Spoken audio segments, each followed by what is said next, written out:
여러분, 9월 대폭락, 9월 위기설, 또 이번에는요 이제 10월 위기설, 10월 대폭락에 대한 이야기가 계속 나오고 있습니다. 이런 걸 보면 말입니다, 우리 경제가 사실 좋지 않다, 세계 경제가 불안하다, 이렇게 얘기할 수 있을 것 같습니다. 이번에 10월 위기설의 진원지는요 바로 여기입니다. 원자재값 폭등. 사실 원자재값 지금 장난 아니게 폭등하고 있습니다. 그 어떤 것보다가 많이 올라간다 이야기할 정도로요. 여기서 폭등이라고 이야기하면요 뭐 10% 20% 오르는 게 아니에요. 많이 오를 때는 100% 200% 오르기 때문에 폭등이라는 표현을 제가 썼습니다. 오죽 했으면 IMF, 그러니까 국제통화기금 크리스탈라나 기오르기에바 이 총재가 올해 세계 성장률의 당초 전망치인 6%에 미치지 못할 거다 이렇게까지 이야기할 정도입니다. 그 원인이 바로 원자재값 폭등 때문이다 이런 얘기예요. 여러분, 사실 지금 있는 굉장히 여러 가지 위기설 한마디로 딱 규정을 하면요 원자재값 폭등으로 귀결됩니다. 여러분, 인플레이션이 왜 많이 일어나나요? 물론 세계에서 돈을 많이 푼 것도 있지만 원자재 가격이 워낙 많이 올랐기 때문에 기업들이 상품 가격을 올릴 수밖에 없는 구조, 이 구조 때문에 사실 인플레이션에 대한 위기설도 있거든요. 여기다가 글로벌 공급망의 문제도 사실 원자재값 폭등 때문에 일어난다 이렇게 이야기할 수가 있습니다.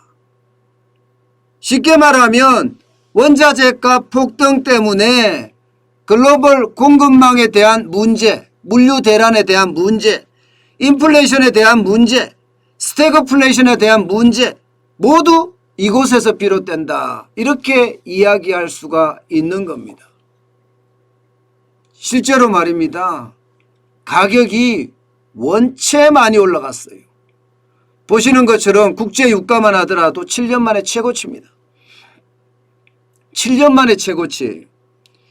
2020년 그러니까 코로나19의 위기가 닥치고 나서 최고치가 아니라 7년 만에 최고치예요. 10월 5일 기준으로 78.93달러까지 올라갔고요. 지금은요 또 80달러를 한번 터치하고 내려왔습니다. 80달러를. 이대로 가면 여러분 유가는 계속 올라간다는 이야기가 나와요. 돈도 굉장히 많이 풀어져 있지만 더 큰 문제는 겨울이 다가오고 있기 때문에, 게다가 코로나19에 대한 어떤 접종이, 백신 접종이 많이 일어나면서 소비도 많이 살아났거든요. 많이 살아났어요. 그러니까 공장도 돌려야 되고 또 자동차도 이동해야 됩니다. 그러다 보면 수요가 그만큼 늘어난다. 그러나 공급은 그 자리에 그 자리에. 실제로 석유수출국 기구에서도요 정산 계획 없다 했습니다. 정산 계획 없다. 사실 정산 계획이 없다가 아니라 정산을 못한다 이렇게 봐야 될 겁니다. 왜냐하면 전 세계가 코로나 위기 때문에 휘청휘청 될 때 산유국들도 마찬가지로 감산을 했거든요. 그러면서 사람도 내보내고 설비도 줄이고 실제로 그렇게 해왔습니다. 그런데 갑자기 늘어난 소비를 감당할 수가 없는 거죠. 지금 당장 사람을 다시 뽑아서 정산하는데 시간이 걸린다 이렇게 보는 겁니다. 결국은 국제유가가 계속 올라갈 수밖에 없다는 거예요. 여러분 9월 9일 날 보세요. 9월 9일 날 68.14달러였습니다. 9월 9일 날 한 달 새에 지금 유가가 올라가는 게 예, 그야말로 기울기가 장난 아닙니다. 그야말로 퍽퍽 올라간다 이렇게 이야기할 만큼 지금 굉장히 많이 올라가거든요. 그렇기 때문에 결국은 유가가 전체적인 물가를 상승시키고 물가를 잡으려고 금리 인상을 하고 금리 인상을 하니까 B2가 사라지고 B2가 사라지면서 10월에 주식시장에 대폭락이 온다. 이렇게 예견하고 있는 겁니다.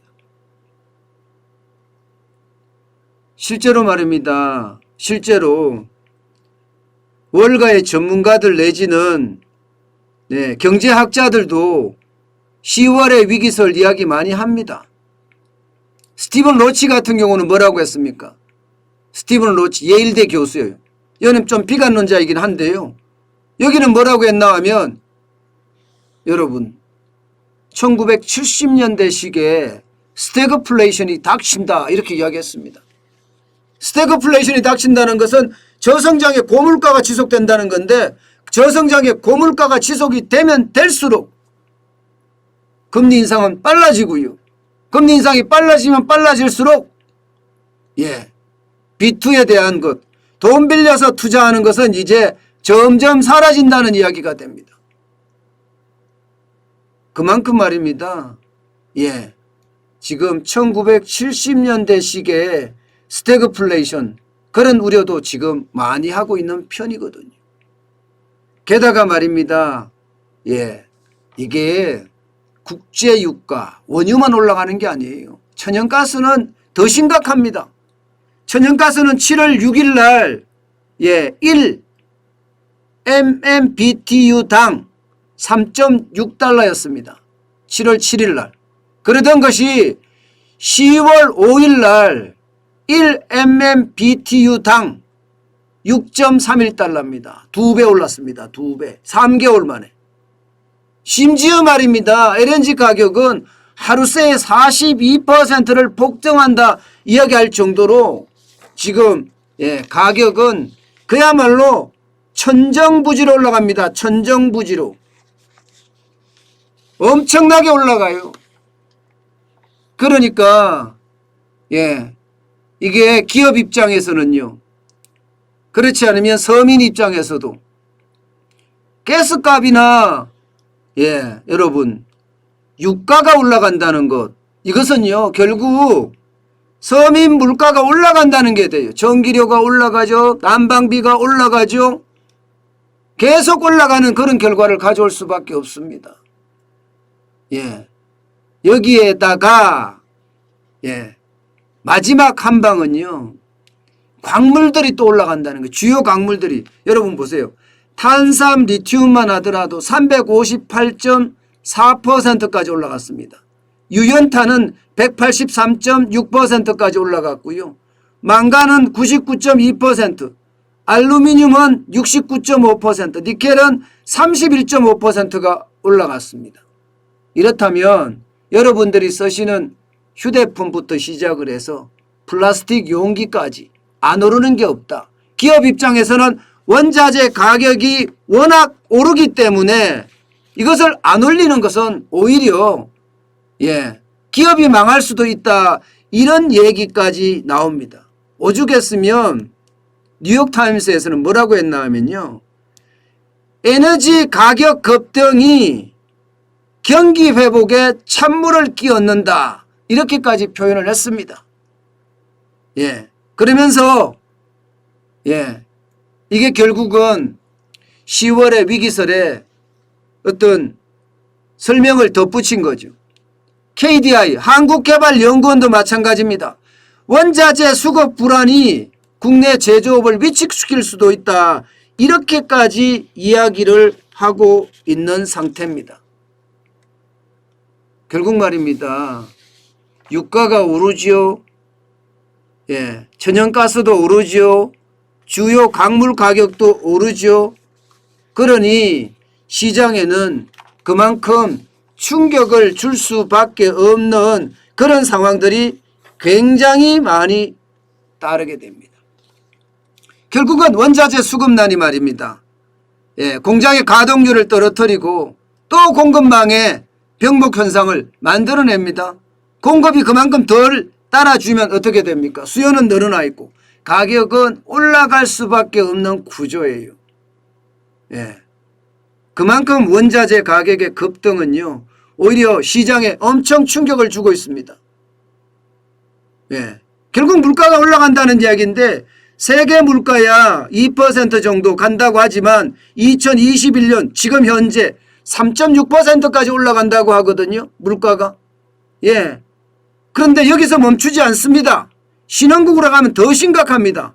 신흥국으로 가면 지금 6.8%까지 평균적으로 올라가고 있습니다. 물가가. 심지어 터키 같은 나라는요. 이게 뭐 충격이다 이렇게 이야기할 만큼 터키는 올라가는데 물가가 무려 말입니다. 19%는 올라가서 19%.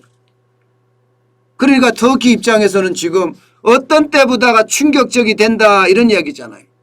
결국 말입니다. 인플레이션은 더 가속화될 거고 금리 인상은 더 빨라지면서 결국 소비에 대한 위축은 굉장히 심각하게 되고 그게 경기 둔화로 이어졌어요. 결국은 말입니다. 시장 전체에 스태그플레이션을 가져올 수밖에 없는 구조. 그게 지금 현재라는 겁니다. 실제로 미국의 연방준비제도 그러니까 미국의 중앙은행도 성장률은 떨어지고 물가는 올라간다고 9월에 이미 전망을 했습니다. 성장률은 7%에서 5.9%로 떨어지고 물가는 3%에서 3.7%로 올라간다. 스태그플레이션에 대한 우려 나타냈습니다. 결국 말입니다. 지금 말입니다. 9월에 위기설에서 주가가 빠지고 10월에 폭락설에서 지금 주가가 계속 빠지는 이것은요. 이미 스태그플레이션이 우리 곁에 와 있다는 얘기예요. 스태그플레이션. 스태그플레이션 우리 곁에 와 있다는 얘기입니다. 그래서 지금 9월에 주가가 많이 빠졌고요. 10월에도 지금 많이 빠진다. 지금 9월에는요. 월가 전문가들이나 경제학자들은 10에서 20% 빠진다고 이야기했지만 뭐 그 정도 빠지지는 않았습니다. 거의 5% 내외 뭐 이 정도 빠지고 말았는데 10월에는 진짜 더 많이 빠진다. 이런 얘기예요. 10월에는. 저는 솔직히 조금 걱정되는 것은요. 지금 전 세계는 분명히 제가 에너지가 급등하고 원자재가 급등하고 이 상황 때문에 스태그플레이션으로 가고 있다. 이렇게 이미 예측을 하고 지금 현재 스태그플레이션 상태다. 이렇게까지 예측이 나오거든요. 그런데 우리 경제팀 말입니다. 우리 경제팀의 시각은 또 달라요. 또 달라요. 홍남기 경제부총리는요. 스태그플레이션까지 상황이 연결되진 않을 거다. 이렇게까지 이야기를 하고 있습니다. 저는 이게 오판이라고 생각을 합니다. 사실 홍남기 경제부총리는 물가 전망을 할 때도 일시적이라고 전망을 했거든요. 일시적이라고. 그런데 제가 그 당시에 일시적이라고 할 때 일시적 아니야. 잘못 판단한 거야. 하고 제가 강력하게 이야기했습니다. 이거는 구조적인 문제다. 대한민국은 수출 중심의 국가이기 때문에 전 세계에서 원재료를 또 곡물을 다 수입해서 만들어 파는 나라다. 그런데 전 세계가 돈을 풀었다면 결국 원자재가 실물 가격이 올라갈 수밖에 없다. 인플레이션을 우려하기 때문에. 그러면 그 실물 가격이 올라간 걸 우리는 사와야 되니까 구조적으로 우리는 물가가 많이 올라갈 수밖에 없는 구조다. 그래서 저는 일시적이 아니라 이야기를 했거든요. 분명히 제가 그때 말씀드릴 때도 인플레이션은 일시적이 아니었잖아요. 지금까지도 계속되고 있잖아요. 6개월째 2%가 넘고요. 집값을 포함할 경우에는 거의 5%에 이릅니다. 5%에. 그런데 이번에도 또 오판하는 거 아닌가 싶어요. 스태그플레이션까지 상황이 연결되지는 않을 거다. 이렇게 이야기하는데 지금 전 세계는 이미 스태그플레이션에 와 있다. 이렇게 이야기하거든요. 와 있다. 왜냐하면 당장 공급 대란이 일어나니까 물가가 더 올라간단 말입니다. 공급 대란이라는 게 뭡니까 여러분? 수요에 맞춰서 공급을 계속 해줘야 되는데 수요는 늘어나는데 공급은 뒤따라주지 못한다는 거거든요. 이 말은 반대로 따지면 말입니다. 가격이 올라간다는 뜻이에요. 가격이 올라가고 공급을 그만큼 못 맞추면 공장을 덜 돌린다는 이야기인데 저성장이잖아요. 가격은 올라가니까 이미 고물가고 스태그플레이션이거든요. 저는 모든 상황이 이미 일시적이 아니라 구조적이라고 보이고 지금 현재가 스태그플레이션 상황으로 가고 있다고 보이는데 이거 오판하잖아요. 이거 오판하면 저는요. 경제정책이 다 오판으로 일어날 수밖에 없고 우리 주식시장의 대폭락도 어쩌면 정책 오판에서 또 하나의 위기를 만들어내질 않을까 저는 그런 두려움까지 있습니다. 여러분 10월의 대폭락이라는 이야기는 이미 전문가들 사이에서는요. 또 주식 투자자들 사이에서 월스트리트라고 하는 미국의 어떤 금융의 중심지에서 이미 10월의 대폭락설에 대해서는 이야기가 계속 나오고 있는 중이에요. 그렇기 때문에 여러분 우리가 이것을 완전히 무시할 필요는 없습니다. 분명히 모든 지표가 스태그플레이션으로 향하고 있고 스태그플레이션이 됐을 때 시장은 거품이 빠진다. 그 거품이 주식시장에서도 빠지고 좀 더 나아가면 부동산 시장에서도 빠질 수 있다. 이런 예측이 가능합니다. 실제로 로버트 기요사키인가요? 부자 아빠 가난한 아빠 그 저자 말입니다. 그도 그렇게 이야기를 했습니다. 결국 세계 시장에는 거품이 빠져서 주식도 폭락, 부동산도 폭락 그렇게 올 가능성이 크다 이렇게 경고하고 있습니다. 우리는 그 경고를 겸허히 받아들여서 우리가 어떻게 대응할 것인지 그에 대한 방향타를 잘 설정하는 것 중요합니다. 당연히 현금 비중은 높여야 되겠죠. 현금 비중. 저는 현금 비중을 높여야 된다는 이야기는 늘 하고 있습니다.